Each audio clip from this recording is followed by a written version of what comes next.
WhatsApp guys, I hope you are doing well. I am Veer, welcome to Stellar Army. तो कैसे हो मेरे दोस्तों, मैं आशा करता हूँ शानदार तरीके से आप लोग अपनी लाइफ को एंजॉय कर रहे हो, अपनी सेहत, फैमिली और पाए का ध्यान काफी अच्छे से रख रहे हो।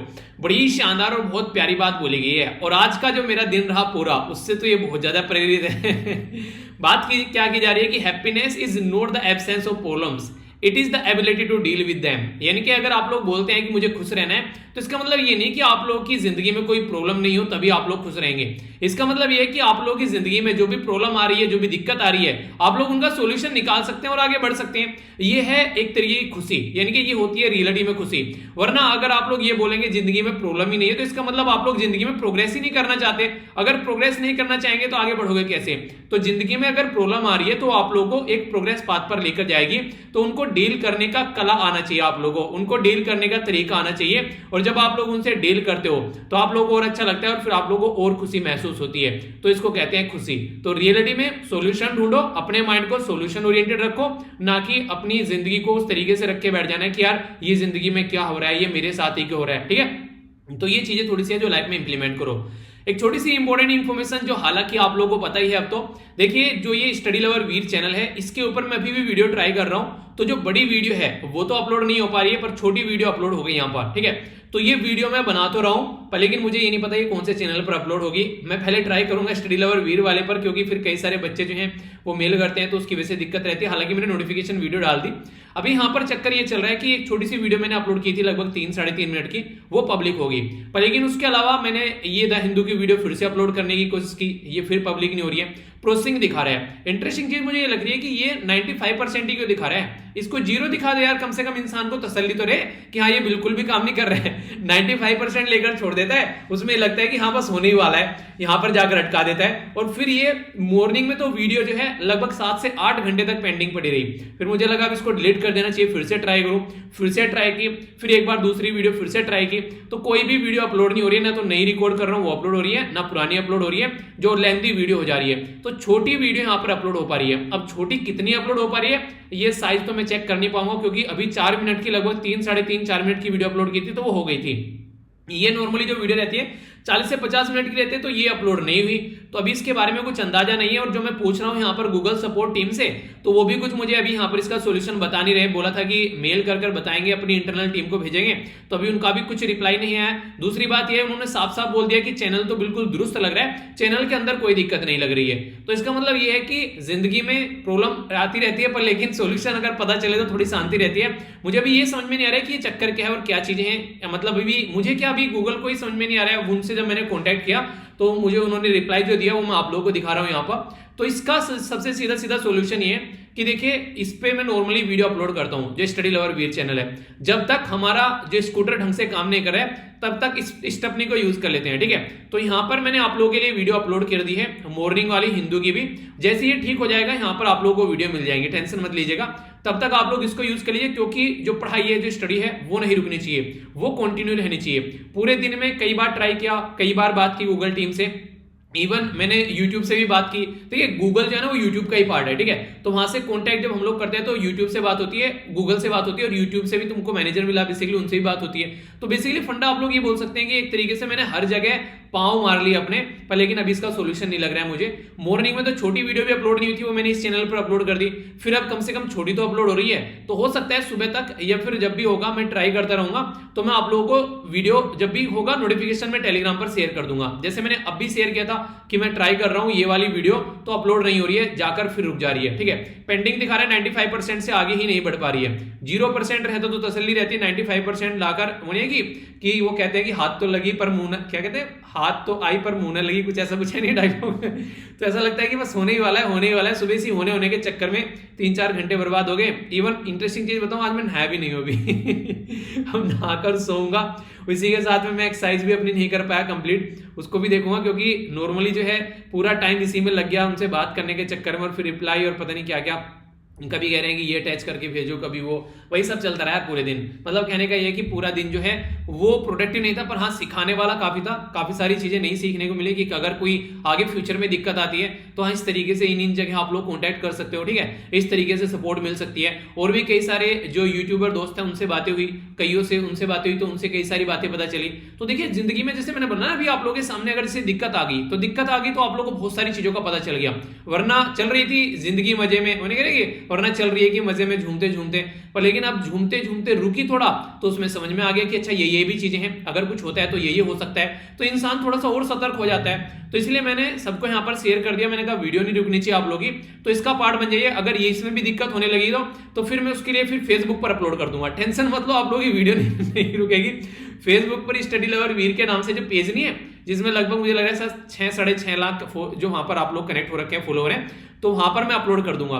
टेंशन नहीं लेने का है, पढ़ाई नहीं रुकेगी जब तक मैं हूं, आप लोग बस थोड़ा कनेक्ट रहिए ताकि आप लोग तक मैं चीजें पहुंचाता रहूं, ठीक है। तो ये है चीजें, बाकी आप लोगों को मैंने बताए रखा है। टेलीग्राम पर सबसे जल्दी चीजें अपडेट हो जाती हैं क्योंकि डायरेक्ट यहाँ पर चीजें अवेलेबल हो जाती हैं, तो ये आप लोग याद रखिएगा। इसी के साथ में यहाँ पर कनेक्ट हो सकते हैं स्टडी लवर वीर, तो यहाँ पर ये आप लोगों के लिए बेसिकली ये जीमेल है, तो यहाँ पर भी बहुत सारे बच्चों के मेल आए, ठीक है। तो ये कुछ बातें थी जो मुझे आप लोगों के साथ में शेयर करनी थी। अब हम लोग डिस्कस करेंगे आज की न्यूज। तो न्यूज काफी इंटरेस्टिंग है, काफी इंपोर्टेंट है। आज क्विज तो नहीं लगा पाया, पर हाँ न्यूज आप लोगों की सारी है, टेंशन मत लीजिएगा, डिस्कशन अच्छा रहने वाला है। बस क्विज नहीं लगा पाया मैं, क्योंकि उसके लिए थोड़ा सा टाइम मुझे काफी कम मिला। शाम तक आते आते मुझे लगा कि मैंने कहा लेक्चर लेट ना हो जाए, तो फिर मैंने जल्दी से मैंने कहा कम से कम लेक्चर को कंप्लीट करते हैं, ठीक है। तो आइए आज का डिस्कशन स्टार्ट करेंगे। सॉरी और उसके लिए, ठीक है, ये सारी जो चीजें चल रही है मेरे हाथ में नहीं थी यार बेसिकली, वरना तो मैं चीजें मैनेज कर ही लेता हूँ नॉर्मल तरीके से। आइए अब बात करेंगे यहाँ पर शॉर्ट न्यूज के बारे में। सबसे पहली जो न्यूज आप लोग के सामने निकल कर आ रही है, ये काफी इंटरेस्टिंग न्यूज लगी पर्सनली मुझे। अगर आज के डेट में आप लोग कोई बोले कि अपने ही देश का बना हुआ सामान हम लोग को यूज करना चाहिए, तो उसी की मुहिम में आगे बढ़ा है khadi and village industry commission, जिसको शॉर्ट फॉर्म में आप लोग KVIC बोलते हैं। तो KVIC के द्वारा क्या क्या बातें की जा रही है इसको हम लोग समझते हैं कि क्या क्या चीजें हैं। KVIC के द्वारा यहाँ पर अभी जो कि ministry of micro small and medium enterprise के अंडर में ये आता है, इसके द्वारा यहाँ पर अभी खादी बेबी वियर यानी कि बच्चे के जो कपड़े होते हैं ये, और इसी के साथ में यहाँ पर जो चप्पलें हैं यूज एंड थ्रो वाले जो स्लीपर बनाए गए, यानी कि जैसे नहीं यूज कर लो और थ्रो कर दो, ये इन्वायरमेंट पर कोई इंपैक्ट नहीं डालेंगे, कुछ इस तरीके से इनको बनाया गया है ताकि इंसान जो है, जैसे नॉर्मली आज के दिन में क्या यूज करते हैं हम लोग, रबर वगैरह की चप्पलें यूज करते हैं, फिर प्लास्टिक की चप्पलें यूज करते हैं कुछ इस तरीके से, ठीक है, आप लोगों ने नॉर्मली देखा होगा, तो उनमें कई जगह प्लास्टिक भी यूज होती है। तो अगर यूज एंड थ्रो वाली इस तरीके की चीजें आ पाती हैं तो इन्वायरमेंट के पॉइंट ऑफ से काफी फायदा पहुंचाएगी। तो अगर कुछ लिखने के लिए आता है इन्वायरमेंट के पॉइंट ऑफ से, तो ये भी बातें आप लोग वहां पर मेंशन कर सकते हैं। तो इसमें बेबी वियर बच्चों के लिए जो कपड़े बनाए गए वो काफी एक अच्छा स्टेप आप लोग बोल सकते हैं। नॉर्मली सारी जो चीजें इस तरीके की रहती है, फॉरेन की कंट्री हमारी कंट्री में जो सप्लाई होती है, अपनी कंट्री में अगर कोई इस तरीके से खादी अगर इस तरीके से आगे आ रहा है निकल कर, तो ये अप्रिशिएट करने लायक मूव है कि आगे अपनी ही कंट्री में बनाए हुए प्रोडक्ट हम लोग अपने बच्चों को पहना पाएंगे, ठीक है। तो ये अच्छी बात है। KVIC जो है इसके द्वारा जो बेबी वियर यहाँ पर फर्स्ट टाइम इंट्रोड्यूस किया गया, यानी कि इससे पहले ऐसा कुछ नहीं था। अब न्यू बोर्न बेबी से लेकर 2 साल तक का, यानी कि अगर कोई बच्चा आज ही पैदा हुआ है उससे लेकर 2 साल तक का यहाँ पर उसके लिए हाई क्वालिटी का ये हैंड स्पून और हैंड वुवन जो बेसिकली खादी कॉटन फैब्रिक यहाँ पर यूज किया गया, यानी कि बच्चे की त्वचा को जरा सा भी नुकसान ये नहीं पहुंचाएगा, इसके ऊपर आप लोग ट्रस्ट कर सकते हैं। तो ये बातें बोली गई है। इको फ्रेंडली है, ये अच्छी बात है, यानी कि फेंकोगे भी तो एनवायरनमेंट को नुकसान नहीं पहुंचाएगा। नेचुरल फाइबर को यूज किया गया है, तो सेंसिटिव जो बच्चे की मुलायम जो स्किन होती है न्यूबॉर्न बेबी की, उसके ऊपर ये नेगेटिव इंपैक्ट नहीं डालेगा। इसी के साथ में फ्री फ्रॉम एनी केमिकल जो ट्रीटमेंट और हार्मफुल, कोई भी इसके अंदर ना डाई है कोई हार्मफुल और ना ही इसके अंदर कोई ऐसा केमिकल मिला हुआ है जिसके चलते इसको बनाया गया हो, यानी कि कंप्लीटली बेबी के लिए एक अच्छा अल्टरनेटिव आप लोग ये बोल सकते हैं। तो इसको आप लोग यूज कीजिएगा जरूर, क्योंकि इससे क्या होगा, डायरेक्ट और इनडायरेक्ट वे में हमारे किसानों को फायदा होगा, क्योंकि ये खादी जो निकल कर आती है इस तरीके से, अगर बात करें जहां पर फैब्रिक अगर बात करें जहां पर आप लोग वो बोल सकते हैं कि ये सारी चीजें हमारे किसानों से निकल कर आती हैं, वो इनको उगाते हैं, कॉटन उगाते हैं, तो उन्हीं को आप लोग यूज करेंगे तो उनकी एक तरीके से एक बोल सकते हैं कि उनकी इनकम बढ़ेगी, ठीक है, इस तरीके से याद रखिएगा खादी। और इसी के साथ में बात करें जो हैंडमेड पेपर जो यहाँ पर भी यूज की जा रही है, यूज एंड थ्रो वाली स्लीपर, तो ये फर्स्ट टाइम हमारी कंट्री में देखने को मिल रही है, तो ये भी अच्छी बात है।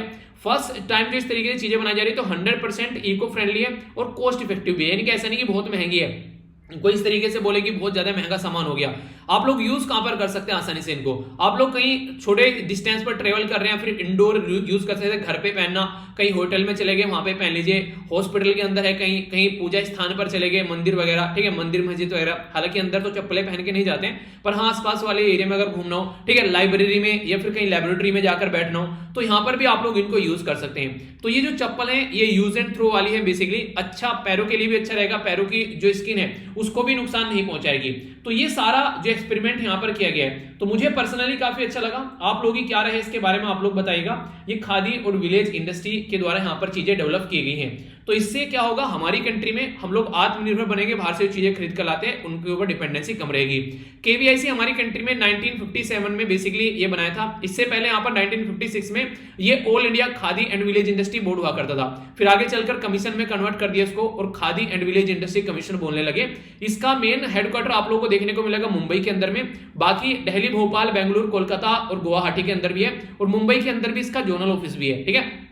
बनाया गया था 1956 में, बताया मैंने अभी। जो भी यहां पर बेसिकली अगर बात करें तो किस तरीके से खादी और विलेज इंडस्ट्री को डेवलप करना है, उसको कैसे प्लान बनाना है, कैसे प्रमोट करना है, क्या फैसिलिटेट करना है, क्या क्या यहां पर चीजें ऑर्गेनाइज करानी है, तो वो सारी चीजों के ऊपर ये फोकस देकर चलते हैं। और micro small and medium enterprise ministry है उसके अंदर देखने को ये मिलता है। तो ये है बेसिक इन्फॉर्मेशन। अब छोटा सा क्वेश्चन कि हाँ चेयरमैन कौन है, ये आप लोगों को बताना है। तो ये थी बेसिक इन्फॉर्मेशन इसके बारे में। और जो नेक्स्ट न्यूज है वो थोड़ी सी इंटरेस्टिंग न्यूज लगी मुझे। अभी रिसेंटली आप लोगों को बताया ओलंपिक के गेम खत्म हुए, तो उसी के चलते यहां पर एक ऐसा ये चमगादड़ आप लोगों को देखने को मिल रहा है बैट, इसको ओलंपियन बैट बोला गया है। यानी कि एक तरीके से इसके द्वारा जो भाई साहब ये लगे दौड़ करने, तो 2000 के करीब यहां पर ये डिस्टेंस तय करके लंदन से गए यहां पर पोस्को जो रीजन है रसिया के अंदर पहुंच गए।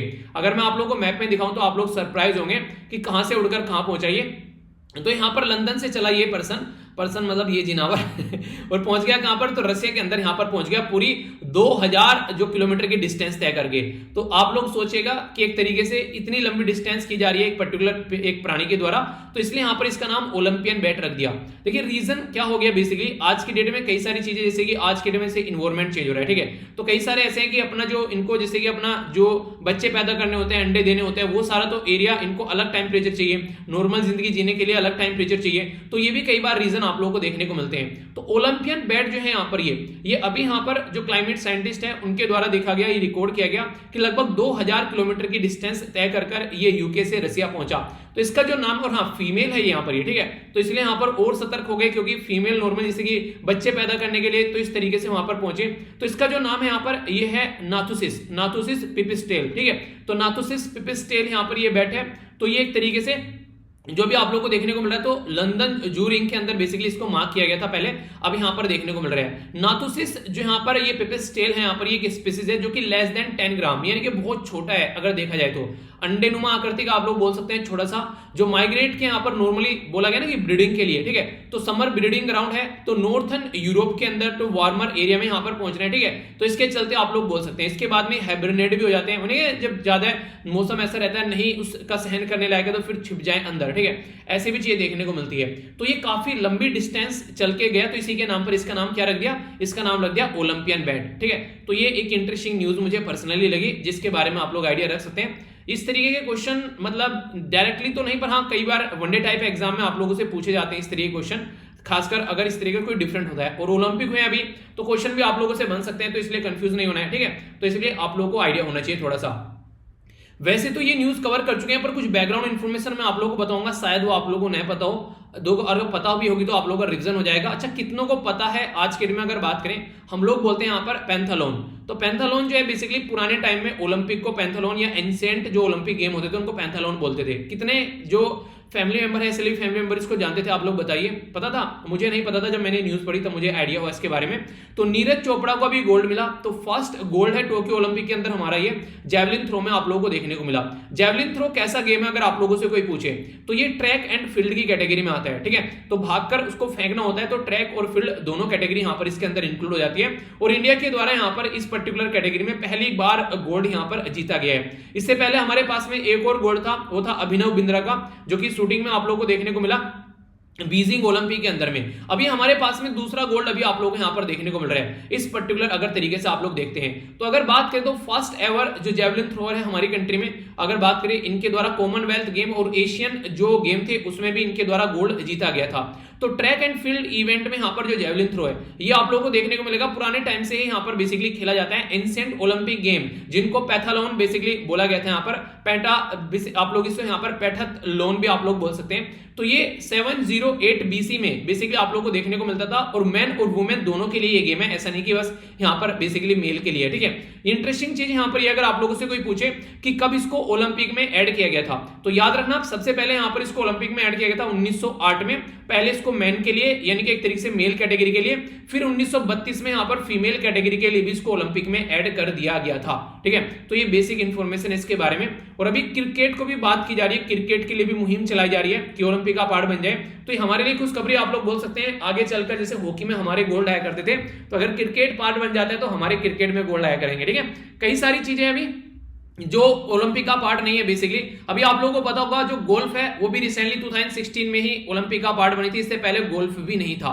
ठीक है, इसी के चलते स्नूकर को पार्ट बनाने की बात करें, स्नूकर भी यहां पर अभी बात करें तो इसका पार्ट नहीं है। तो बहुत सारी ऐसी चीजें जिसके बारे में आप लोग आइडिया रख सकते हैं। ठीक है, तो ये कुछ ऐसी बातें हैं। तो इस तरीके से दोनों ही न्यूज हो गया आप लोग, और बाकी मैंने आप लोग को बता दिया। ठीक है, ओलंपियन बैट जो है यहां से निकल के यहां पर पहुंचे, तो ये मैंने आप लोग को मैप में दिखाई दिया। तो कंफ्यूजन नहीं होना चाहिए, माइंड में अगर क्लैरिटी रहेगी तो चीजें आप लोग लंबे समय तक याद रख पाएंगे। ओके, अब आगे चलते हैं। नेक्स्ट जो इंपॉर्टेंट न्यूज है यहां पर ये निकल कर आ रही है ट्राइबल कम्युनिटी से रिलेटेड। अभी पार्लियामेंट में हमारी कंट्री में जो constitution schedule tribe order amendment bill 2021 यहां पर प्रस्तुत किया गया।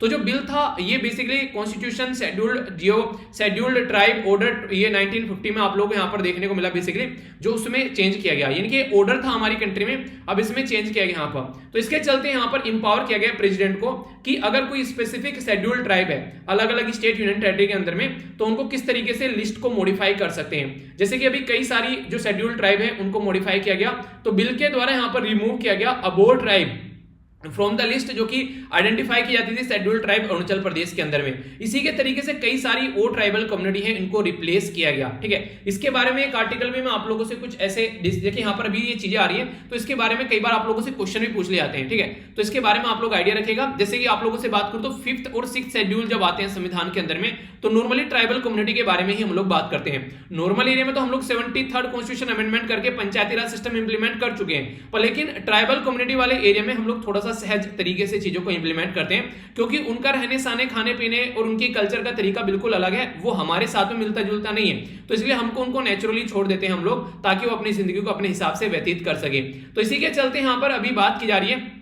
ये है यहाँ पर खामती को रिप्लेस किया गया यहाँ पर ताई खामती से। ठीक है, ये यहाँ पर बेसिकली जो शेड्यूल जो यहाँ पर ट्राइब है इनको अदर ट्राइब लिस्ट यहाँ पर किया गया रिप्लेस कर। इसी के साथ में मिसमी ईदू और इसी के साथ में यहाँ पर तारोन, तो ये रिप्लेस किया गया यहाँ पर बेसिकली मिसमी कामन। देखो प्रोनाउंसिएशन में थोड़ा बहुत इधर उधर हो सकता है, थोड़ा सा मैनेज कर लेना। इसी के साथ में यहाँ पर यह है माइजू मिसमी और ईदू मिसमी। ठीक है, इसी के साथ में तारोन दाइग्रू मिसमी। तो ये अलग अलग नाम है यहाँ पर, इनके बारे में हल्का सा आइडिया आप लोग रख सकते हैं। बाकी बात करें तो यहाँ पर मोम्बा को रिप्लेस किया गया मोनपा, इसी के साथ में मिम्बा। ठीक है, ये मिम्बा तो किसी मूवी में है ना सर, जॉनी लीवर का डायलॉग था मिम्बा। अरे हाँ, कोई मूवी थी संजय दत्त वाली, उसमें वो बेसिकली जो विपाशा बसु रहती है और वो कुछ ऐसा कुछ डायलॉग है मिम्बा, एक तरीके से प्रेग्नेंट वुमेन, कुछ ऐसा कुछ, I think if I am not wrong ऐसा कुछ था क्या। नेक्स्ट यहाँ पर बात करें तो ये है सरतांग। नेक्स्ट बात की जा रही है यहाँ पर सजलोंग। ठीक है, तो ये मिजी बोला गया है। इसी के साथ में एनी जो नागा ट्राइब है उसको रिप्लेस किया गया यहाँ पर बेसिकली नोक्टे। नेक्स्ट यहाँ पर बात की जा रही है यहाँ पर ये है तांगशा। नेक्स्ट बात की जा रही है टूटीसा। ठीक है, इसी के साथ में यहाँ पर यह वांगचो। ठीक है, तो प्रोनाउंसिएशन में अगर थोड़ा इधर उधर हो जाए तो हल्का सा मैनेज कर लेना। तो ये कुछ चेंज यहाँ पर अभी किए गए हैं कुछ ट्राइबल कम्युनिटी से रिलेटेड, तो हल्का सा तो आइडिया कम से कम आप लोग इसके बारे में रख सकते हैं। ठीक है, आइए अब आगे बढ़ेंगे। यहाँ पर बेसिकली बात करें हम लोग बात करेंगे यहाँ पर ग्रीक के बारे में। ठीक है, ग्रीक या फिर आप लोग ग्रीस ही बोल सकते हैं नॉर्मल तरीके से अगर बोला जाए। तो यहाँ पर अभी क्या हुआ, वाइल्ड फायर यानी कि आग देखने को मिली पर्टिकुलर एरिया में, और यहाँ पर कई सारी एरिया की तरफ को वो और बढ़ रही है, यानी कि काफी खतरनाक आग यहाँ पर देखने को मिल रही है। इसके चलते जंगल में आग नहीं लगती है। अभी आप लोग देखिए कहीं पर बाढ़ आ रही है, कहीं पर आग लग रही है, कहीं पर सूखा पड़ रहा है, तो ये जो क्लाइमेट चेंज की वजह से जो इंपैक्ट देखने को मिल रहा है, ये काफी खतरनाक सिचुएशन क्रिएट कर रहा है, जिसके बारे में हम लोग यहाँ पर बेसिकली सतर्क हो जाना चाहिए। अगर बात करें ग्रीस के बारे में, तो यहाँ पर अभी एक आइलैंड है, ग्रीस आइलैंड, इसका नाम है ईवा, ठीक है। तो ये आप लोग देखते हैं यहाँ पर इविया बेसिकली बोला जाता है इसको नॉर्मली। इसी के साथ में बात करें तो यहाँ पर ये वाइल्ड जो यहाँ पर जो स्ट्रॉन्ग विंड जो है वो आग को इसकी तरफ को ड्राइव कर रही है टुवर्ड द विलेज, तो यहाँ पर जो गांव के हैं उसकी तरफ को। तो लगभग इतनी सीवियर कैटेगरी की हीट वेव यहाँ पर 30 सालों में भी देखने को मिल रही है। टेम्परेचर जो है वो 45 डिग्री से भी ऊपर पहुंच गया। तो ये इंपैक्ट आप लोग यहाँ पर देख सकते हैं, वो भी कहां पर, यूरोप के अंदर। तो ये बड़ी बात है। अगर आप लोग इसको देखिए, नॉर्मली इतना ज्यादा टेम्परेचर होना, वो भी यूरोप के अंदर में, और ग्रीस के अंदर में यहाँ पर आप लोग देखिए ये हो गया। यहाँ पर इस पर्टिकुलर एरिया की बात की जा रही हूँ, कि इस पे यहाँ पर बात की जा रही है, जिसके बारे में आप लोग याद रखिएगा, पर्टिकुलर लोकेशन जहां पर ये आग देखने को मिल रही है, ठीक है। अगर अभी बात की जाए यहाँ पर दो यहाँ पर बेसिकली वर्ड यूज किए गए। यहाँ पर ईस्ट आइलैंड है, इसको बोला गया है यूबोया, ठीक है, यूबोया या फिर इविया। ये सेकंड ग्रीक जो यहाँ पर लार्जेस्ट ग्रीक आइलैंड है। अगर बात करें क्रीट के बाद में, तो ग्रीक का एक आइलैंड है क्रीट, उसके बाद में सेकंड नंबर पर यहाँ पर आता है यूबोया या फिर इविया। तो यहाँ पर अभी ये अगर देखिए कितने सारे लोग यहाँ पर रहते होंगे, अगर इस तरीके से आग पहुंचती है तो कितनी बुरी कंडीशन यहाँ पर बन सकती है। इट इज सेपरेटेड फ्रॉम, ये किससे सेपरेटेड है यहाँ पर, यह है बाल्टिया जो मेन ग्रीस लैंड है, और इसको सेपरेट कहते हैं यहाँ पर, यह यूरोपस स्टेट। तो यूरोपस स्टेट आप लोगों को यहाँ पर देखने को मिलेगा, जो कि यहाँ पर इसको मेन लैंड से सेपरेट करता है। तो ये मैं क्यों बता रहा हूँ आप लोगों को, क्योंकि ऐसे छोटे छोटे मैप बेस्ड क्वेश्चन अगर आप लोगों से पूछ लिए जाए, क्योंकि ये न्यूज में है, तो न्यूज में ही क्वेश्चन जो रहते हैं वो मैप में पूछ जाते हैं। कई सारे बच्चों के मेल आ रहे हैं, जिसे मैंने देखा अभी जो पेपर देकर आ रहे हैं, अलग अलग पेपर हो रहे हैं, तो उसके बारे में अपना एक्सपीरियंस शेयर कर रहे हैं। तो आप लोगों को देखिए क्वेश्चन जब देखोगे ना जाकर वहां पर, तो आप लोगों को याद आएगा कि हाँ सर ने ऐसे ऐसे बातें बोली थी, तो आप लोग उस टाइम पर चीजों को कनेक्ट कर पाओगे। अभी आप लोगों को नहीं लग रहा है, पुराने क्वेश्चन पेपर उठा के देखोगे तब आप लोगों को पता चलेगा। तो तैयारी अगर ढंग से सीरियस जोन में कर रहे हो तो पुराने क्वेश्चन पेपर जरूर देखा करो, उससे आप लोगों को भी पता चलता रहेगा कि मैं किस डायरेक्शन में पढ़ा रहा हूं, और उससे आप लोगों को अपने अंदर कॉन्फिडेंस पे आएगा कि हाँ चीजें सही डायरेक्शन में चल रही हैं। अगर लग रहा है कहीं कमी है तो आप लोग उसको एक सही डायरेक्शन में कर भी पाएंगे। तो ये एक तरीके से प्रिपरेशन का जोन होना चाहिए। उस टाइम पर आप लोगों को अपने आप को चेक एंड बैलेंस करते रहना चाहिए कि हाँ ऐसा तो नहीं हवा में उड़ रहे हैं, पढ़ कुछ रह नहीं रहा, ऐसा लग रहा है सब कुछ पढ़ लिया, तो वो वाली चीज चेक करती रहनी चाहिए, ठीक है। अगर बात करें यहाँ पर यूबोया या फिर इविया जो है यहाँ पर, ये बेसिकली यहाँ पर एक तरीके से ओरिजिनली ये पार्ट था मेनलैंड, इसी के साथ में यहाँ पर सेपरेट किया जाता है। ये अर्थक्वेक के बाद में सेपरेट हो गया। इनके पहले जो यहाँ पर अभी मैंने बताया ना अभी कि यहाँ पर ये आप लोगों के सामने जो स्टेट आप लोगों को देखने को मिल रहा है, तो ये क्या था, पहले ये जुड़ा हुआ था, पर लेकिन अर्थक्वेक की वजह से ये अलग हो गया। यानी कि पहले ये मेनलैंड जो ग्रीक का ही पार्ट था, फिर अलग हो गया यहाँ पर, ठीक है। तो इसके चलते यहाँ पर ये चीज आप लोग देख सकते हैं यहाँ पर। तो यहाँ पर जो ये फेयरली जो एक प्रोबेबल, बिकॉज यहाँ पर बोला जा रहा है कि ये फॉल्टी लाइन होगी कोई वहां पर, जिसकी वजह से यहाँ पर ये एक तरीके से कटकर साइड में हो गया। तो कहने का मतलब ये कि देखिए आप लोग जब अर्थक्वेक देखते हैं तो सारी चीजें हिलती हैं।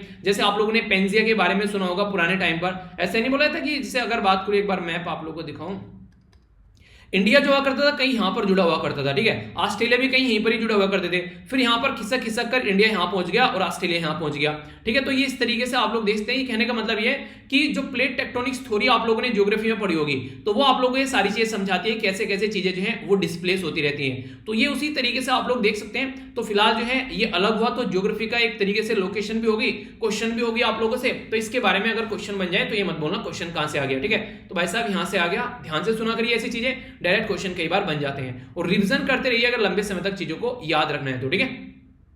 अब आगे बढ़ूंगा। पहले तो यहाँ पर एक जो पर्टिकुलर आर्टिकल है वो डिस्कस करूंगा, जो मैंने आप लोगों से बोला था। ये जो पर्टिकुलर आर्टिकल है यहाँ पर बेसिकली ये बात कर रहा है 8th शेड्यूल के बारे में, ठीक है। अच्छा, मैं आप लोगों से पूछा हमारे संविधान में टोटल कितने शेड्यूल हैं, तो आप लोग बताइए कितने शेड्यूल हैं, ठीक है। इसके बारे में आप लोग बताइए। अभी क्या बात की जा रही है, हम लोग बात करेंगे यहाँ पर 8वें शेड्यूल के बारे में। 8वां शेड्यूल वही है जहां पर कई सारी लैंग्वेज आप लोग को देखने को मिलती है।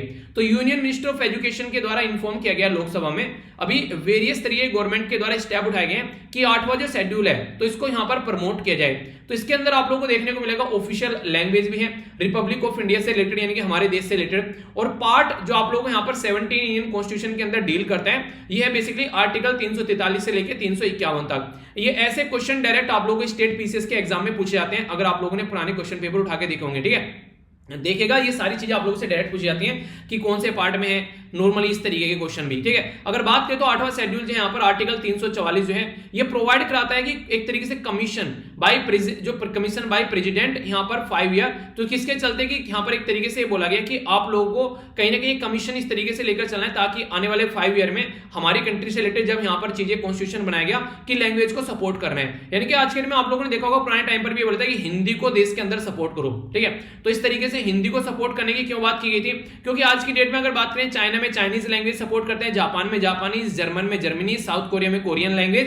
पर लेकिन अगर अपनी कंट्री के बारे में हम लोग बात करें, हम लोग अपनी ही कंट्री की लैंग्वेज को बेसिकली ढंग से सपोर्ट नहीं करते हैं। तो इसी के चलते संविधान में भी इसके बारे में काफी डिबेट और डिस्कशन हुआ, पर लेकिन साउथ इंडिया और नॉर्थ इंडिया में डिवीजन होने की वजह से हम लोग इन चीजों को उतने अच्छे लेवल पर सपोर्ट नहीं कर पाए। पर लेकिन ऐसा नहीं रहा कि हमारे यहाँ पर जो लैंग्वेज है वो फिक्स है, आप लोग देख सकते हैं, क्योंकि हमारी कंट्री एक डाइवर्स कंट्री है। आप लोगों ने सुना होगा कि कोस कोस पर बदले पानी, सवा कोस पर बानी, यानी कि जहां जहां आप लोग जाओगे पानी का टेस्ट चेंज हो जाता है। और इसी के तरीके से आप लोगों को यहाँ पर बानी यानी कि लैंग्वेज का भी टेस्ट आप लोगों को चेंज नजर आएगा। यानी कि कोई किसी तरीके से बोलता है, कोई किसी तरीके से, कई सारे लोकल शब्द ऐसे होंगे जो मैं कई बार बोलकर चला जाता हूँ, कई सारे बच्चे पूछते हैं, ठीक है। तो इस तरीके से भी आप लोगों ने कई बार देखा होगा, ठीक है। कई बार कई सारे शब्द ऐसे हैं जो मैं बोलता बोलता रुक जाता हूँ, मैंने कहा पता नहीं यार आप लोग समझ पाओगे नहीं समझ पाओगे, क्योंकि पूरे ऑल ओवर इंडिया से बच्चे देख रहे हैं यहाँ पर। तो कई सारे बच्चे ऐसे जो वो शब्द पकड़ नहीं पाते हैं, पर लेकिन फिर भी मैं कोशिश तो करता हूँ कि जो भी हो बोल दूं, क्योंकि अगर कोई पूछेगा भी तो फिर उसको बताया जाएगा, कम से कम एक तरीके से एक दूसरे की चीजें समझेंगे। तो ये भी चीजें रहती हैं नॉर्मली अगर देखा है तो। और आप लोगों को कुछ लगता है कुछ नई चीजें हैं जो आप लोग सिखा सकते हैं, आप लोग भी जरूर बताया कीजिए, हाँ ये आप लोग की लोकल लैंग्वेज की चीजें हैं, ठीक है। एक दूसरे की लैंग्वेज को समझना चाहिए, ठीक है, ताकि हम लोग चीजों को अच्छे से जान सके, अपने देश की जो डाइवर्सिटी है उसको समझ सके। 22 जो ऑफिशियल लैंग्वेज है अगर बात करें आज के डेट में, तो इसमें आप लोगों को देखने को मिलेगा आसामीज, बंगाली, गुजराती, हिंदी, कन्नड़, कश्मीरी, कोंकणी, मलयालम, मणिपुरी, मराठी, नेपाली भी है, ये याद रखना, कंफ्यूज मत होना। और इसी के साथ में बात की उड़िया, पहले उड़िया था इसका नाम, बाद में चल के इसका नाम उड़िया कर दिया गया, ठीक है। पंजाबी, संस्कृत, सिंधी, तमिल, तेलुगु, उर्दू, ठीक है। इसी के साथ में संथाली, मैथाली और डोगरी, ठीक है।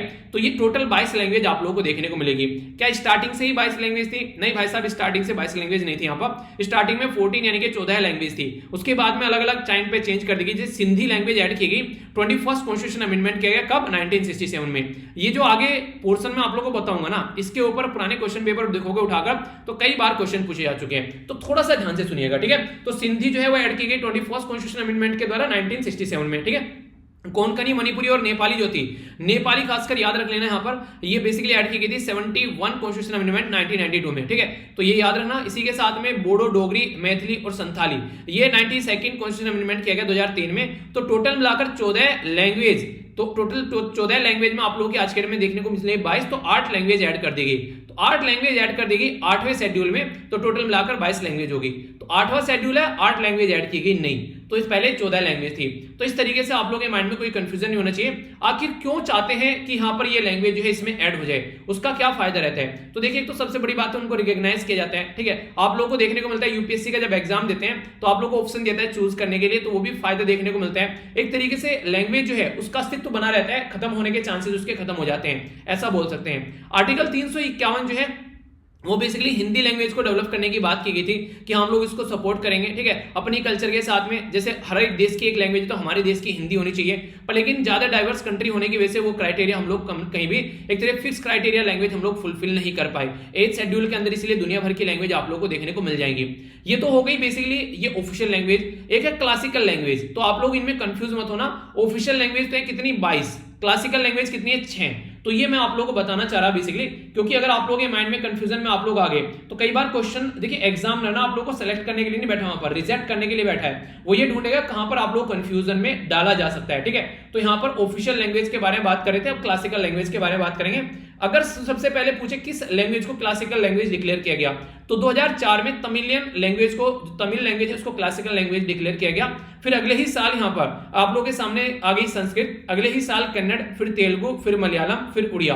तो ये क्लासिकल लैंग्वेज की कैटेगरी में आती है। ऑल क्लासिकल लैंग्वेज लिस्टेड कहां पर? 8th शेड्यूल के अंदर आप लोगों को सारी क्लासिकल लैंग्वेज मिल जाएगी, यानी कि सेट के अंदर सबसेट नहीं होता जैसे, वो वाली चीज देखने को मिलेगी। यानी कि ये हो गया 8वां शेड्यूल। इसके अंदर आप लोगों की होगी ऑफिशियल लैंग्वेज। ऑफिशियल लैंग्वेज के अंदर आप लोग क्लासिकल लैंग्वेज देखने को मिलेगी। तो क्लासिकल लैंग्वेज यहाँ पर इसी का एक पार्ट आप लोग बोल सकते हैं, ठीक है। तो इसके तहत क्या होता है, अगर कोई ऐसे तरीके से अगर कोई लैंग्वेज है तो उसको प्रमोट किया जाता है क्लासिकल लैंग्वेज को। अगर बात करें तो जैसे कि हमारी कंट्री में एजुकेशन मिनिस्ट्री है, तो वो उसके लिए यहाँ पर अलग से जो आप लोगों ने कि स्टडी की जाती है क्लासिकल लैंग्वेज की यूनिवर्सिटीज के अंदर भी, यूनिवर्सिटी ग्रांट कमीशन जो है उसके लिए अलग से चेयर क्रिएट करता है कि हाँ इसको सपोर्ट किया जा सके। यूनिवर्सिटी के अंदर जो पेपर होते हैं वहां पर भी आप लोगों को सपोर्ट देखने को मिलती है, ठीक है। तो ये सारी चीजें आप लोगों को नॉर्मली देखने को मिल जाती है। नॉर्मली क्लासिकल लैंग्वेज के बारे में कुछ और बातें करूं अगर आप लोगों से, ये इंटरेस्टिंग क्वेश्चन आप लोगों से बन सकता है, थोड़ा सा ध्यान से सुनिएगा जो मैं अभी बताने जा रहा हूं, ठीक है। क्लासिकल लैंग्वेज के बारे में, क्लासिकल लैंग्वेज के बारे में बेसिकली अगर बात करें तो ये माना जाता है कि नॉर्मली अगर बात करें आज की डेट अगर बात करें लगभग यहां पर 1500 से 2000 साल पुरानी होनी चाहिए वो लैंग्वेज। यानी कि ऐसा नहीं कि आज ही कोई नई नई लैंग्वेज आप लोगों ने बनाई और वो लैंग्वेज क्लासिकल लैंग्वेज की कैटेगरी में आ जाएगी, नहीं। एक तो पुरानी होनी चाहिए वो लैंग्वेज, ठीक है। एंशिएंट कोई लिटरेचर या फिर टेक्स्ट उसके ऊपर लिखा हुआ हो जिसके बारे में आप लोग आज के डेट में पढ़ रहे हैं, ठीक है, इस तरीके से समझ सकते हैं। कोई कम्युनिटी हो जो उसको बोलती हो आज की डेट में, ठीक है, ये आप लोग समझ सकते हैं। और वो आज की जो मॉडर्न लैंग्वेज है उनसे थोड़ी डिफरेंट हो, तो ये कुछ क्राइटेरिया है क्लासिकल लैंग्वेज को बेसिकली एक तरीके सपोर्ट प्रोवाइड कराने के। तो जो ये जो यहाँ पर 6 लैंग्वेज है, ये 6 लैंग्वेज जो मैंने अभी आप लोगों को बातें बोली है ये फुलफिल करती है, जिसके चलते यहाँ पर इसको क्लासिकल लैंग्वेज की कैटेगरी में डाला गया। तो मिनिस्ट्री ऑफ कल्चर जो है वो गाइडलाइन प्रोवाइड कराती है क्लासिकल लैंग्वेज के लिए, ठीक है। तो ये बेसिक इंफॉर्मेशन है जो कि आप लोगों से अगर क्वेश्चन बन जाए तो कंफ्यूजन आना नहीं है, ये होना चाहिए कि हाँ यार ये चीजें हम लोग को पता है, ठीक है। तो कभी भी कंफ्यूजन में नहीं रहना है, ओके। तो ये हो गई इसके बारे में बातें। अब नेक्स्ट जो न्यूज है यहाँ पर ये इंपॉर्टेंट न्यूज बोल सकते हैं, काफी अच्छे से डिटेल में डिस्कस करूंगा। इवन आंसर राइटिंग के लिए भी आप लोगों से पूछ ले जाए या इवन इंटरव्यू में भी आप लोगों से क्वेश्चन पूछ ले जाए तो आप लोगों को कंफ्यूजन नहीं होगा। क्या क्या है बात करते हैं एक एक कर। अभी हमारी कंट्री के एक्सटर्नल अफेयर मिनिस्टर जो है जिनका नाम है एस जयशंकर साहब, उनके द्वारा विजिट किया गया ईरान के अंदर में। रीजन क्या था, रीजन ये था ईरान के जो नए प्रेसिडेंट है अभी उनके द्वारा ओथ ली गई, तो इसी के चलते हमारे एक्सटर्नल अफेयर मिनिस्टर जो है वो ईरान के अंदर पहुंचे। तो ईरान के अंदर पहुंचने का कई सारे रीजन थे। पहले तो आप लोग ये बोल सकते हैं ईरान के साथ में हमारे रिलेशन जो है डोनाल्ड ट्रंप के टाइम से काफी ज्यादा बर्बाद हो गए, क्योंकि ईरान न्यूक्लियर डील से डोनाल्ड ट्रंप बाहर निकला और फिर हमारी कंट्री के ऊपर प्रेशर डाला कि ईरान से हम लोग ऑयल न खरीदें। तो ईरान से हम लोगों ने ऑयल खरीदना बंद किया, तो इसके चलते कई सारे चक्कर हमारे ईरान के साथ में जो थे वो चीजें खराब होने लगी। चाबार पोर्ट हम लोग डेवलप कर रहे थे, किस लिए, ताकि अफगानिस्तान के अंदर भी हम लोग यहाँ पर एंट्री कर सके। तो वो भी अभी यहाँ पर तालिबान आया तो वो भी एक कंसर्न का इशू है। तो कई सारे मुद्दों पर यहाँ पर बातें की गई। तो हमारी कंट्री की जो एक्सटर्नल अफेयर मिनिस्ट्री है उनके द्वारा अगर बात करें अफगानिस्तान के अंदर जो एंट्री की जा रही है यहाँ पर ये बेसिकली तालिबान के द्वारा आज की डेट में तालिबान जो है वहां पर एक तरीके से कंट्रोल कर रहा है। तो सिक्योरिटी जो फोर्स है उनको भी खतरा देखने को मिल रहा है। और अफगानिस्तान जो है वो यहाँ पर काफी बड़ा बॉर्डर टच करते हैं यहाँ पर ईरान के साथ में। तो अगर अफगानिस्तान में कल को अशांति रहती है तो ईरान के अंदर भी यहाँ पर इसका इंपैक्ट देखने को मिलेगा। ये बिल्कुल ऐसे जैसे बांग्लादेश में जब अशांति हुई थी तो हमारे आसपास वाले रीजन में काफी ज्यादा दिक्कत देखने को मिलने लगी थी। तो इसलिए जरूरी है, ईरान भी चाहेगा कि अफगानिस्तान में शांति रहे, पर तालिबान के रहते हुए वहां पर शांति नहीं रहने वाली है। पहली इंपॉर्टेंट बात, इंडिया का जो व्यू है ईरान को लेकर वो एक तरीके से ये भी है कि यहाँ पर कहीं ना कहीं लैंडलॉक कंट्री है अफगानिस्तान, तो हमारा काफी सारा डेवलपमेंट का काम चलता है। तो चाबार पोर्ट के थ्रू हम लोग अफगानिस्तान में एंट्री कर सकते हैं। तो इसलिए ईरान के साथ में हमारे रिलेशन अच्छे रहना जरूरी है, एक ये भी इंपॉर्टेंट बात है। इसी के साथ में ईरान जो है वो एक तरीके से हाइड्रोकार्बन के लिए काफी रिचेस्ट कंट्री है, तो वहां से हम लोग एनर्जी का एक तरीके से भरपूर भंडार है ईरान के अंदर में। तो एक नेचुरल पार्टनर हमारा है, तो उसके साथ में रिलेशन बढ़ाए जा सकते हैं। पर लेकिन ये दिक्कत है यार, देखिए जब हम लोग किसी कंट्री की ओर के प्रेशर में आकर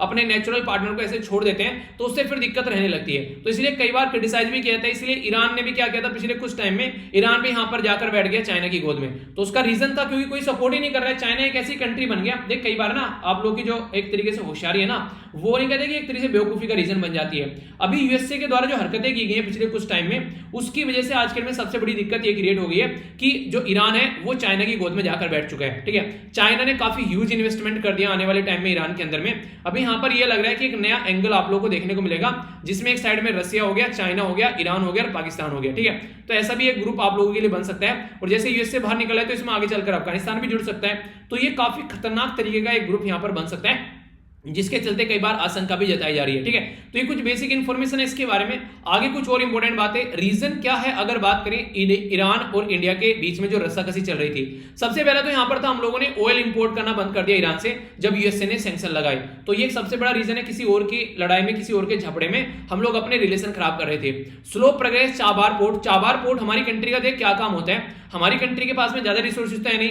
हम लोग बोल तो देते हैं कि हम लोग तुमको सपोर्ट करेंगे, पर लेकिन प्रोग्रेस ऐसी नहीं रहती कि उस कंट्री को सेटिस्फाई सेटिस्फाई कर सके। चाइना क्या करता है, झट मंगनी पट भी चाइना आकर तुरंत डेवलप करके निकल लेता है, पर हमारी कंट्री का ऐसा नहीं है, तो दिक्कत देखने को मिलती है। इसी के साथ में फरजाद भी जो गैस फील्ड था उसके ऊपर रस्साकसी हो गई इंडिया और ईरान की। ईरान ने बोला कि इंडिया इसको डेवलप नहीं करेगा, ठीक है, हमारी खुद की कंपनी करेगी। इनडायरेक्ट वे में चाइना का प्रेशर में इसने डिसीजन ले लिया जब हम लोग ऐसी हरकतें कर रहे थे। ईरान जो है उसके द्वारा भी कई बार कमेंट किया गया कश्मीर को लेकर पाकिस्तान के सपोर्ट में पिछले कुछ टाइम में, तो उसकी वजह से भी दोनों के जो रिलेशन है वो खराब हुए, क्योंकि ईरान जो है मुस्लिम वर्ल्ड को सपोर्ट करते हैं एक तरीके से देखा जाए, तो इसके चलते भी दोनों कंट्री के जो रिलेशन में कुछ गड़बड़ी यहां पर देखने को मिली।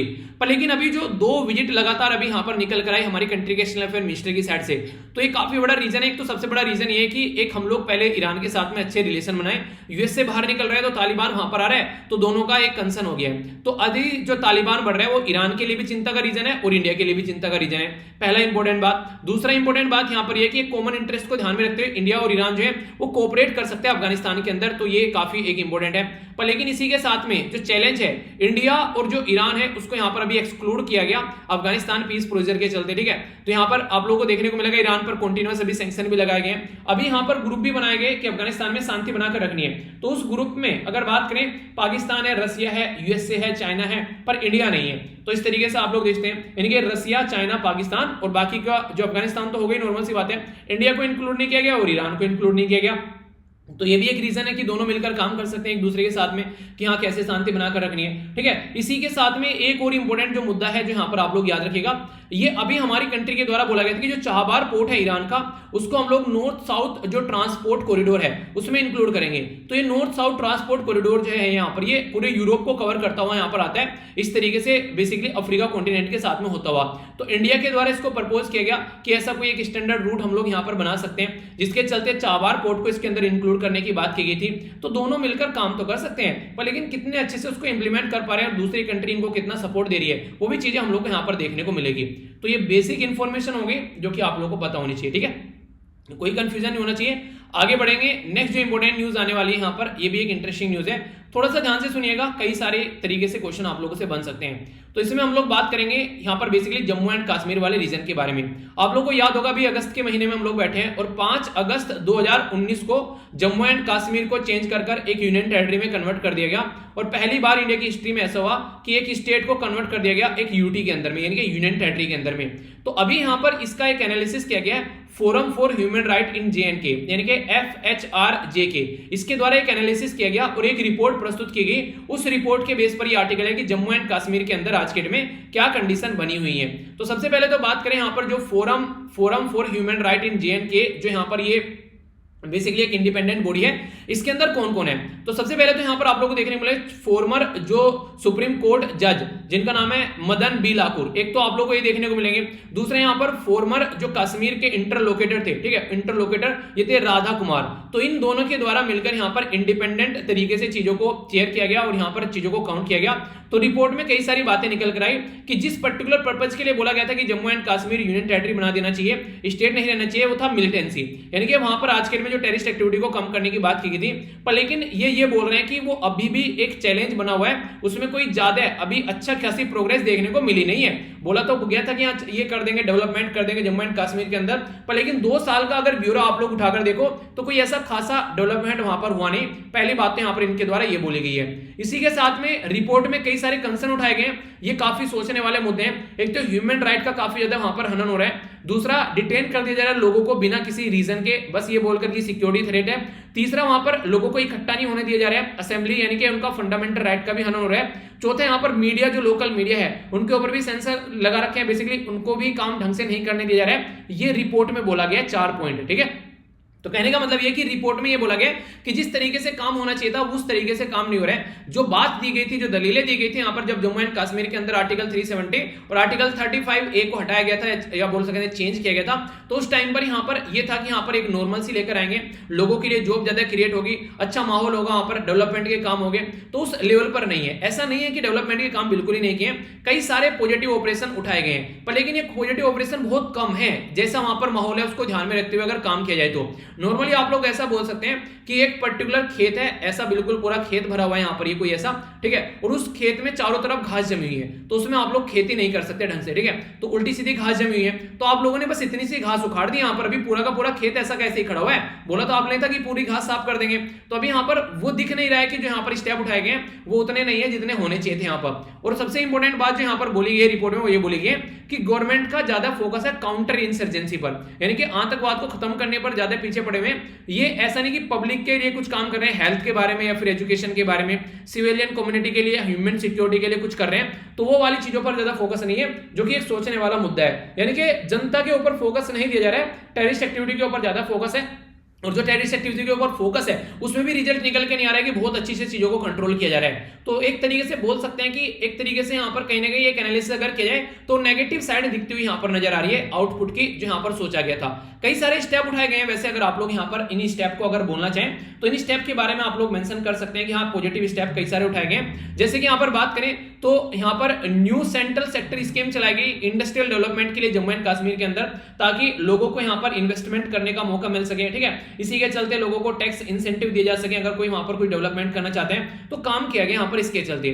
ABPMJAY सेहत, ठीक है, तो प्रधानमंत्री जन आरोग्य योजना है यहाँ पर, वो स्कीम स्टार्ट की गई ताकि यहाँ पर इंश्योरेंस कवर प्रोवाइड कराया जा सके, फ्री ऑफ कॉस्ट उनको हेल्थ कवर प्रोवाइड कराया जा सके 5 लाख जो रेजिडेंट है जम्मू एंड कश्मीर के, तो वो देखने को मिला।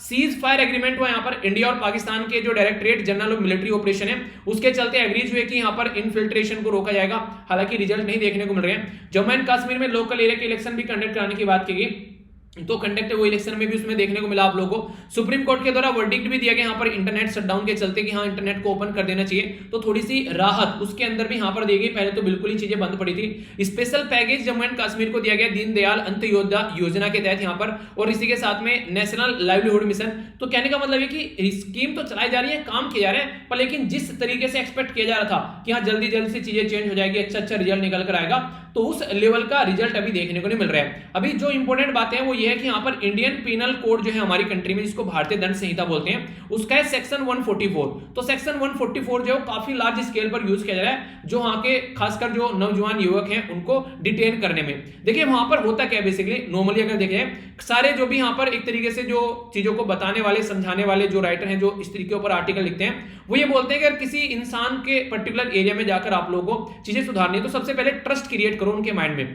वहां पर बेसिकली जिस तरीके से ऑपरेशन कई बार चलाए जाते हैं, कुछ तो गलतियां वहां पर लोकल जो लोग हैं वो कई बार टेररिस्ट एक्टिविटी को ये बोला जाता है कि सपोर्ट करते हुए नजर आते हैं, पर लेकिन जो सपोर्ट करते हैं उनको कहीं ना कहीं बहलाया फुसलाया जाता है, पर लेकिन उसके चलते जो एक पॉजिटिव एक माहौल बनाना चाहिए, तो ये बोला जाता है कि गवर्नमेंट वो बनाने के लिए सक्सेस नहीं है। जूझती कौन है? हमारी सिक्योरिटी फोर्स वहां पर, ठीक है, क्योंकि एक ट्रस्ट खत्म हो चुका है यहाँ पर, तो उसके चलते सिक्योरिटी फोर्स को यहाँ पर दिक्कतें झेलनी पड़ती है। इसी के चलते पब्लिक सेफ्टी एक्ट के नाम पर भी यहाँ पर कई बार मिस यूज किया जाता है, उसको ये बोला जाता है कि यहाँ पर उनको कंट्रोल किया जाता है, ठीक है। ऊपर से पड़ोसी देश में तालिबान है, आप लोगों को पता है अफगानिस्तान जो है तालिबान कंट्रोल कर रहा है, तो कल को चल के अगर तालिबान आता है तो हमारी कंट्री का ये वाला पोर्शन जो है तालिबान के साथ में कनेक्ट कर जाएगा एक तरीके से, तो वैसे शांति की बात की जाती है। तो कई सारे ऐसे मुद्दे हैं जिनके ऊपर हम लोग बात कर सकते हैं, ठीक है। तो ये बेसिक चीजें हैं जो हम लोग को समझनी है, जिनका सॉल्यूशन निकालना चाहिए था, पर लेकिन अब तक इनके ऊपर कोई ढंग से बात की नहीं जा रही है, तो ये भी एक मुद्दा यहाँ पर आप लोग बोल सकते हैं, ठीक है। तो ये था टोटल आज का डिस्कशन। आज क्विज कोई सा भी नहीं डाला मैंने, ना स्टार्टिंग में डाला ना एंड में, बस बेसिकली मैंने सोचा कि उसको नेक्स्ट डे आप लोगों का रिवीजन करा दूंगा, ठीक है। तो आज का लेक्चर भी इतने रखते हैं, क्योंकि अपलोड करने का भी जो थोड़ी सी प्रॉब्लम चल रही है, मेरा थोड़ा कंफर्मेशन सा हो जाए मुझे, क्योंकि फिर ज्यादा बड़ी मुझे लग रहा है 50 मिनट से ऊपर की अगर वीडियो होती है तो फिर वो भी दिक्कत है। चलिए जो भी है, पर ये आप लोग जरूर ध्यान रखिएगा, अगर वीडियो टाइम पर यहाँ नहीं आ रही है तो यहाँ नहीं आ रही है, तो इसका मतलब यहाँ आ गई है, जब यहाँ आ जाएंगी इसका मतलब है कि चीजें नॉर्मल हो गई है, ठीक है। तो ये चीज आप लोग जरूर ध्यान रखना, ठीक है। बाकी मैंने आप लोगों को सारी बातें बताई दी, टेलीग्राम पर जरूर कनेक्ट हो जाइए, कोई भी दिक्कत है तो यहाँ पर मैं चीजों को शेयर करता ही रहता हूँ, ठीक है। तो पहले हम लोगों ने देखा यहाँ पर एक इंपॉर्टेंट मोटिवेशनल कोट, बाकी ये वीडियो जो आप लोगों को देखने को मिलती है इनको एंजॉय करिए। सुबह तो एंजॉय क्या करूँ, बस 7 बजे मैंने वीडियो अपलोड करी और 2 बजे तक मैंने इसका वेट किया, उसके बीच में कई जगह मतलब पूरा दिन का ना पूरा क्या ही बोलूँ बस इसके बारे में, अच्छा माहौल हो गया पूरा आज का। चलिए कोई नहीं, नहाकर जरूर सोऊंगा पर मैं, ठीक है। आगे अगर बात करें यहाँ पर khadi and village industry commission के द्वारा जो स्टेप उठाया गया तो उसके बारे में आप लोग याद रखिए। केवीआईसी क्या है, ओलंपियन जो बैट है, इसकी न्यूज कैसी लगी, मुझे पर्सनली काफी इंटरेस्टिंग लगी थी। जो बंदे के द्वारा जो एक तरीके से ना जर्नी तय की गई है, तो 2000 मीटर की कैटेगरी में तो कोई जीत नहीं पाएगा इससे, ठीक है। आगे अगर चलते हैं तो यहाँ पर जो ग्रीक का जो आइलैंड है उसके बारे में हम लोगों ने समझा क्या क्या चीजें चल रही हैं, अर्थक्वेक वगैरह वो सब चीजें समझी। ट्राइबल कम्युनिटी के लिए कुछ चेंज किया जा रहा है वो समझा। कुछ यहाँ पर ओलंपिक के बारे में कुछ बेसिक बातें जानी, आई होप कि कुछ नया सीखने को मिला होगा। बाकी यहाँ पर 8th शेड्यूल के बारे में हम लोगों ने बात की, कई सारी चीजें जानी जो कि बेसिक इन्फॉर्मेशन आप लोगों को पता होना चाहिए। क्लासिकल लैंग्वेज के बारे में भी जानी, क्या क्लासिकल लैंग्वेज का दर्जा कैसे दिया जाता है वो भी समझा। ईरान और इंडिया के जो रिलेशन है उसके बारे में कई सारी डिटेल में इन्फॉर्मेशन समझी। ये याद रखिएगा, यहाँ पर चाबार पोर्ट है और यहाँ पर गवादर पोर्ट आप लोग देख सकते हैं। बाकी और कई सारी चीजें समझी। इंटरनेशनल जो साउथ ट्रांसपोर्ट कॉरिडोर है, नॉर्थ साउथ ट्रांसपोर्ट कॉरिडोर, तो इसके बारे में हम लोगों ने डिस्कस किया। नेक्स्ट इंपॉर्टेंट जो न्यूज थी यहाँ पर, ये बेसिकली ह्यूमन राइट के बारे में बात की जाए तो स्टेट से रिलेटेड न्यूज थी जम्मू एंड कश्मीर के बारे में। तो रिपोर्ट ने जो बातें बताई है, अगर आप लोग कहीं पर सजेशन देना चाहते हैं, वे फॉरवर्ड लिखना चाहते हैं, तो वहां पर ये बातें बता सकते हैं कि नॉर्मल ये सारी चीजें जो है वो इंप्लीमेंट होनी चाहिए अगर जनता को खुश रखना है, तो एक तरीके से उनको ट्रस्ट में लेकर आना है, तो ठीक है। तो ये थी वो बातें जो आप लोगों को बेसिकली मुझे आज डिस्कस करनी थी। तो आज का डिस्कशन यहीं पर समाप्त करते हैं। आप लोग अपना ध्यान रखिए और चीजों को रिवाइज करते रहिए यार अच्छे से, उसमें कोई दिक्कत नहीं होनी चाहिए। और पीडीएफ में प्रोवाइड करा दूंगा, मुझे पता है आप लोगों की पीडीएफ रुकी हुई है, इसको भी प्रोवाइड कराता हूँ यार, टेंशन मत लीजिए, ठीक है। और मेरी रेस्पॉन्सिबिलिटी है और मुझे पता है चीजों को, टेंशन मत लीजिए। थोड़ा सा लेट हो सकता है पर लेकिन मिलेंगे जरूर, ठीक है। आगे चलते हैं। और ये सारी फ्री ऑफ कॉस्ट है, इसके लिए कोई भी पेमेंट नहीं है। और हाँ, एक बच्चा फिर से ही बोल रहा है, एक ना कई सारे बच्चे बोल देते हैं बातें कि सर टेलीग्राम ज्वाइन करने के लिए बोल रहे हो, टेलीग्राम ज्वाइन करने के लिए। टेलीग्राम पेड कर रखा है क्या? पेड नहीं है यार, ज्वाइन कर लो, देख लो, अगर पेड होगा तो छोड़ देना, ठीक है।